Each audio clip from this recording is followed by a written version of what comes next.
Gears of War 2 is the biggest action epic we've ever seen, but it plays out as a video game. Gears of War 2 is like a tasty corn dog of excitement covered in fun sauce. You know, my girlfriend will come in and yell at me because I've been playing for 4 straight hours, and like I'll stand up like he did. I'll try to explain to her, like, listen, like, I want to come hang out with you, but I'm trying to save the world here. So, it's your choice. You can either let me save the world now, we can hang out later, or we're all gonna die. Gears of War 2 is an epic saga that tells the story of the men of Delta Squad. On the planet of Syrah, in which these men reside, a horrible enemy force called the Locust have come forth from the underground of the planet, and they're laying waste to everything, everywhere, every man, woman, and child. It's up to these guys to potentially turn the tide of the war. You got a destroyed world, a world where people are trying to rebuild, trying to get their normal life back, and they're fighting an enemy which they don't know where they're coming from. Gears is accessible sci-fi. I think anybody who's a fan of science fiction films, novels, anyone can pop right into it. It's everything at least somebody like me wants. It's my nerd end, I'm a nerd, versus my jock end. It's all that counterbalanced. It's perfect. It's just guys with machine guns wearing armor fighting against monsters, and you're not thinking about it. It's a sci-fi story, but it is. It's a classic sci-fi story. You've got roided out heroes in an environment that needs roided out heroes to survive. Badass characters that are kind of reminiscent of a lot of the 80s sci-fi that was very popular in the era, kind of Schwarzenegger, Stallone type films that really seem to be a lost art in this day and age. Brace yourself, we're going down! I think that the reason why we play Gears of War is to sit down with our friends and kick some ass. It's one of the unique things that Gears brings. It brings cooperative gameplay that stays true to the story. The benefit of co-op is that you get to sort of talk to your friends and work through the mission together. And so we're able to have another person come in and play as Dom, and we share that same story from 2 different perspectives. I like the feeling of actually collaborating and teaming up with another real person, and actually telling them, like, cover me while I go and eat a sandwich. There's also got a multiplayer component that people play for years afterwards. We have 400,000 people playing right now, playing Gears of War, killing each other online and having a blast. It's an ongoing battle. It's a never-ending battle. And it creates this sort of, it really is this sort of last man standing mentality. And that you play the game and someone will chainsaw you and you're like, I gotta get that guy. So, in Rambo, when it's like go time and you are just, it's the end, you need to take everybody out and you need to take them out now. That's how Gears is all the time. There are so many kind of wide-ranging elements of combat, and that you can fight all the way back here, like to right in somebody's face was so great. But the curb stomping and the chainsawing and the, killing somebody and then Cole going, ooh, juicy. I will occasionally play online, just to be humiliated. Yeah, some, guy weighs 90 pounds soaking wet. It's just like, ha ha. I'm like, I will snap like a carrot. I'm coming to Terre Haute, Indiana to kick your ass. Personally. You can't say that to me. I'm John DiMaggio. I was playing for 3 seconds and you killed me. Sticking a frag grenade on somebody, as much as you hate it, because it is so frustrating and everyone's like, it's so lame. It's part of the game, guys. It's part of the game.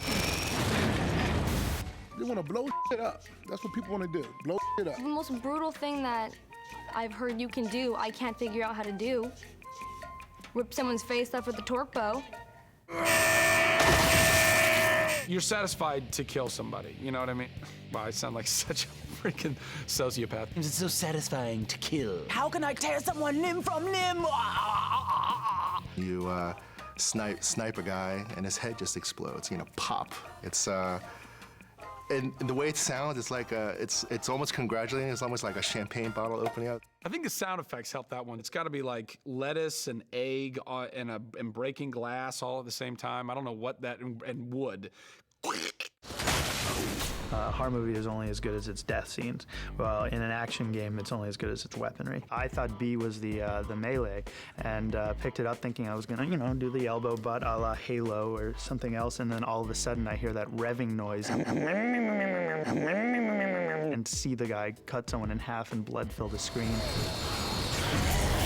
From that point on, I was hooked. But as far as like a trademark weapon goes, I mean, Star Wars has a lightsaber, Star Trek has your phasers, Gears of War has the Lancer. You've got a rifle with a chainsaw mounted to it. That by far is, I think, is the coolest weapon ever. It's not every day you could, you can tie a scope and an assault rifle to a chainsaw, man, and just, go through your opponent or, your enemy and just gut them like a fish. Oh, it's so awesome. Napoleon sums it up best when he said, to face a man directly on the battlefield is one sense of pride, but to sneak up behind a monster and saw him in half with a chainsaw on the end of your gun, that's something special.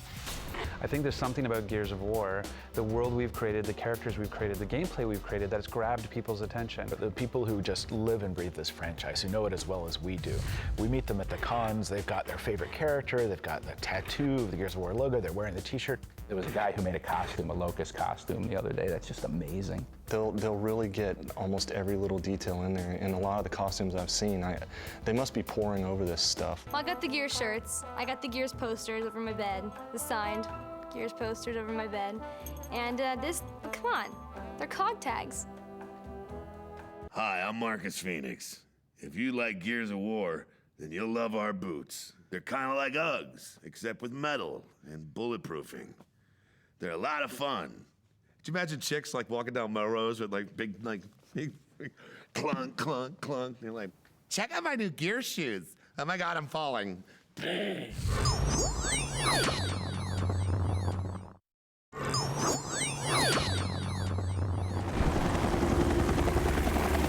Back in the day when you would be making a video game, the context and the narrative of what you were doing were very ancillary to the actual gameplay. Storytelling for the past 30 years in gaming has gone from the simplest of, okay, I've got to jump over these things, climb these ladders and save the girl, to these expansive stories which give you backstory to the enemy, backstory to the heroes. I missed my family. I'll kill every one of these bastards. The storyline is going to make Gears 2 darker than the first game. If you follow the storyline, it's got some character arcs and things like that will really, I think, surprise people. We wanted to intentionally be kind of like the bad older brother as far as having darker themes and having a bit more nasty, kind of violent, over-the-top moments. Humans are no strangers to war. After all, we've been fighting for as long as we can remember. The Pendulum Wars have been going for 79 years, and then there's been 15 years of the Locust Wars. That's 94 years of combat. People have been born and died while at war. And I think it's really interesting. Like, how does that shape a society? How do you shape a society that deals with a constant war? At the end of it all, it's ultimately about hope. It's about humanity banding together to deal with a force that nobody thought they could defeat. Gears of War 2, it's the story of D-Day for humanity against the Locust Horde. I took US history. It's totally like D-Day. Everyone's in. It's like this last-ditch effort, but it's not going to be a last-ditch effort. Like, it's going to be this epic battle. Probably 5 acts worth of battle. When you have nothing left to defend, you have but one choice, which is to attack. And this is basically it, is that they put all the pieces together, and all the pieces show that if they do nothing, if they just continue to defend and sort of claim what they already have, that they will lose it all. We think that we're doing all well. We think that we're winning, The Locusts are down. We know how to kill them. No. Okay, so they're back. They're taking over the planet again. There it is. The beginning of the end. They're seemingly stronger because now whole cities are sinking into the ground and you don't know why. So Delta Squad is 4 close friends. Marcus Phoenix is our badass anti-hero. His best buddy, Dom Santiago. And then we've got Gus Cole, who's the over-the-top thrashball player turned soldier, and Damon Baird, who's our scientist. Welcome to Delta. These are the guys that you could go drinking with, go to the strip club with, get drunk and throw up in each other's cars. These are your guys. They're like the crew from Aliens times 10. This kind of 4-man wrecking crew crossing the planet and cracking heads and not even taking any names of any kind. Running away won't help! I'll just shoot you in your asses! The Locusts have killed all the wusses, right? So all that's left of these, mega soldiers. They all have a lot of respect for each other, but they all give each other a lot of crap. They're a great dysfunctional family. It's a personal journey for each of these characters. They've lost their father, their wives, their kids, and sharing that with them as they go through this world and try to survive. I'd like to think that we're transcending a little bit beyond just a push the buttons and click kind of video game. Nice work, Delta. Cole, Baird, you take left. Dom, you come with me. Nice. Marcus Phoenix is kind of a classic anti-hero. Reporting for duty, sir! Drop the sir, kid. We're not that polite out here. He's seen a lot of combat, he's killed a lot of humans and a lot of locusts, and he's kind of done with it all. He makes the tough calls, he says what has to be said. People think he's a dumb space marine, right? And yada, yada, yada. But if you look at his eyes, he's just got a little bit of intelligence back there that makes him dangerous. Control, this is Delta. Enemy threat eliminated. You want to love the guy, but you're scared he might stab you in the back at the same time. Marcus never smiles. Even at his birthday party, Marcus, he never smiles. I think he needs Dom to just help him open up a little bit. Dominic Santiago is Marcus's best friend, and he's kind of the guy who says what the player's thinking. Dom has those quick, comebacks, and he's just a rugged dude. And when he snipes somebody's head, he goes, what's up, bitches? What's up, bitches? In the days following the Locusts' attack, they lost their children, him and his wife Maria, and she went almost crazy with grief and went missing one day. Aw, boo-hoo. Okay, it's hug. What do you want, like a tampon and a chocolate bar? Like, what do you want me to do? She's dead. And if she's not, she probably left you, I don't know.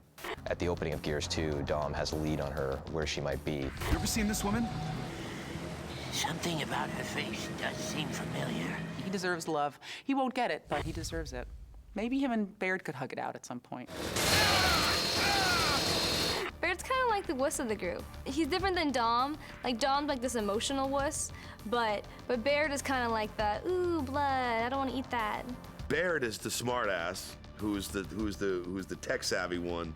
He's not the guy who's cocky and doesn't pull his weight. He does his job. Is that gotta be?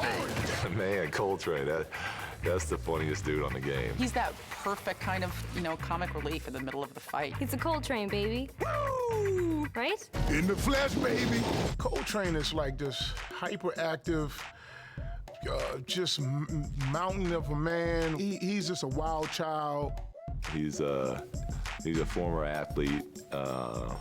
He doesn't put up with trash either. He wants to just bum rush everybody. He's not afraid of anything. Nobody plays this game like me. He's a Coltrane, baby. Yeah. He's a combo between a professional wrestler and a football, like the most famous football player of his time. Everybody loves Cole because Cole's a badass. When I play online, I'm Coltrane. That's who I am. And I love him so much that the Cole rap that comes on when you finish Gears is my ringtone on my phone. Woo! Bring it on, sucker! This my kind of Yeah! Woo! Bring it on, sucker! This my kind of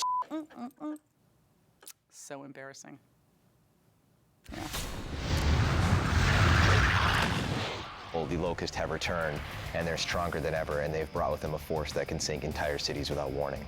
I mean, the Locust Horde is unbeatable. There's so many of them. They're so much tougher than humans. It takes 3 guys focusing on 1 drone. They're intelligent savages. They take cover, they don't want to die, and they know how to use weapons, they know how to use armor, they know how to use tactics. Monsters are one thing, okay? But monsters with guns, that's a whole nother thing. Damn. So this is what the Inner Hollow looks like. I mean, the Locust is this group that lives in a series of caves underground, right? Where they grew and, proliferated, had parties and built buildings, and then they came out, right? Anytime you feel that rumbling in the game and you're like, crap, where are they coming? What are you gonna do? Huh? What are you gonna do? I'm coming. I'm over here. I'm over there. See? You don't know what to do. You're confused. You're scared. You're intimidated, right? It's beautiful.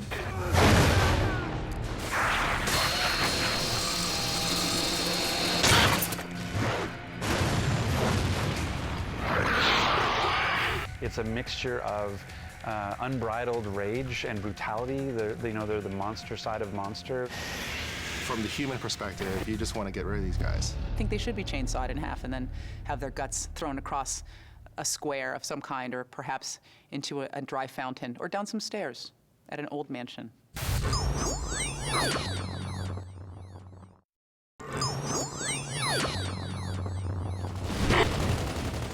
I think a lot of people look at Gears of War 2 and try and reverse engineer it and say, well, what did they do? And it's like, at the end of the day, it was the combat and the way it feels to play this game. Feel is everything in a game. If you don't have that ultimate tangible feel in the first 30 seconds of what the fun is, you need to start over and go back to the drawing board. You have this level of immersion where you forget that you're playing a game.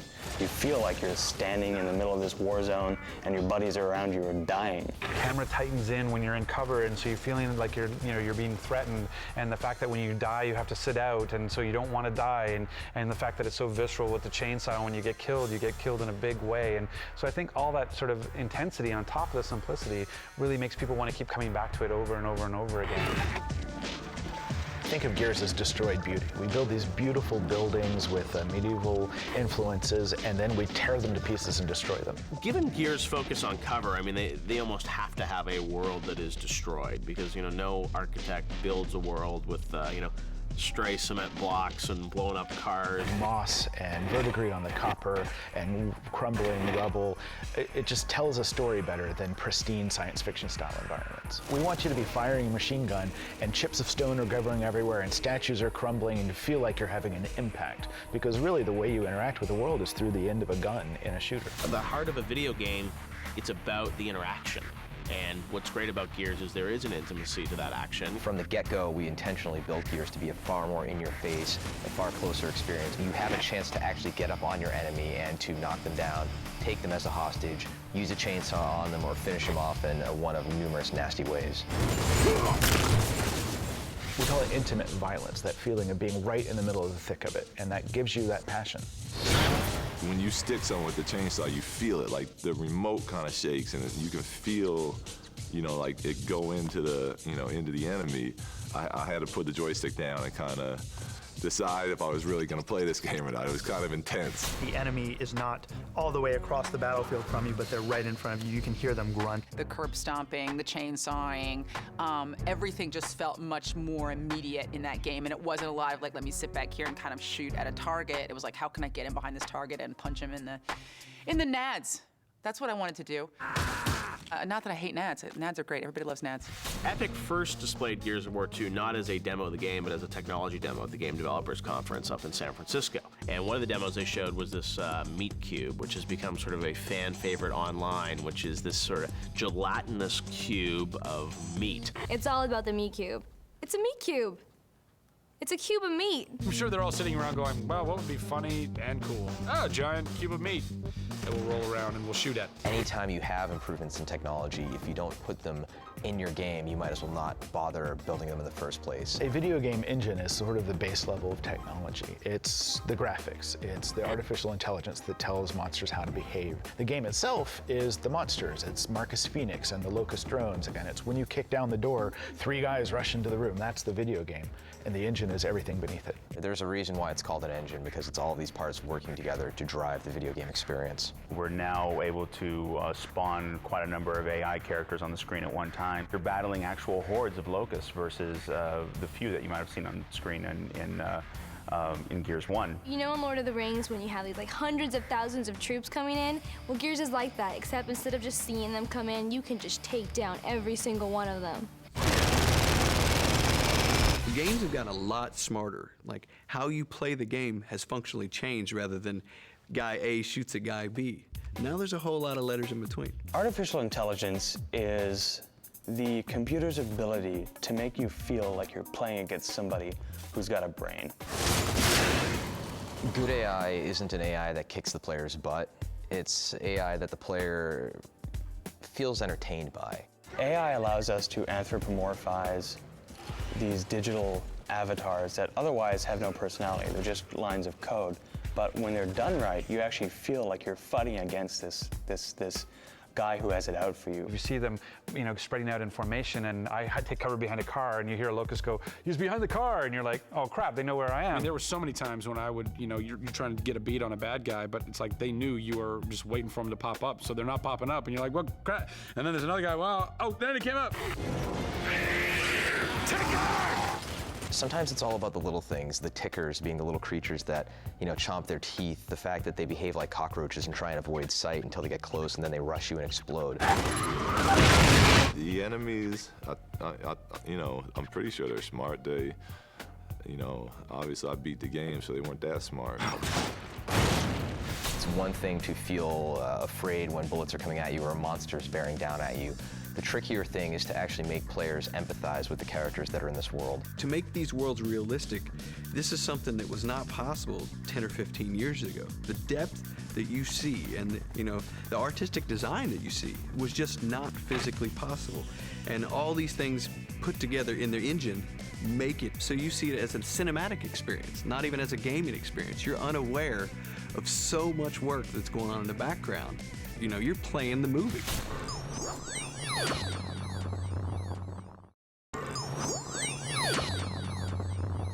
I'm hoping for some gears. Pow, pow, pow. I'm gonna sit at home with no pants on and play. That's what gaming is all about. The no pants rule. You gotta, that's why online gaming is so popular. Who wants to wear pants? You just got home from work, pants off. I'm gonna game up, man. Woo! My vocabulary doesn't have a word for how awesome it's going to be. Fractabulous? Gears of War 2 is fractabulous. Got the new Gears too? And no pants on. Oh, yeah. All we have to do now is save the world.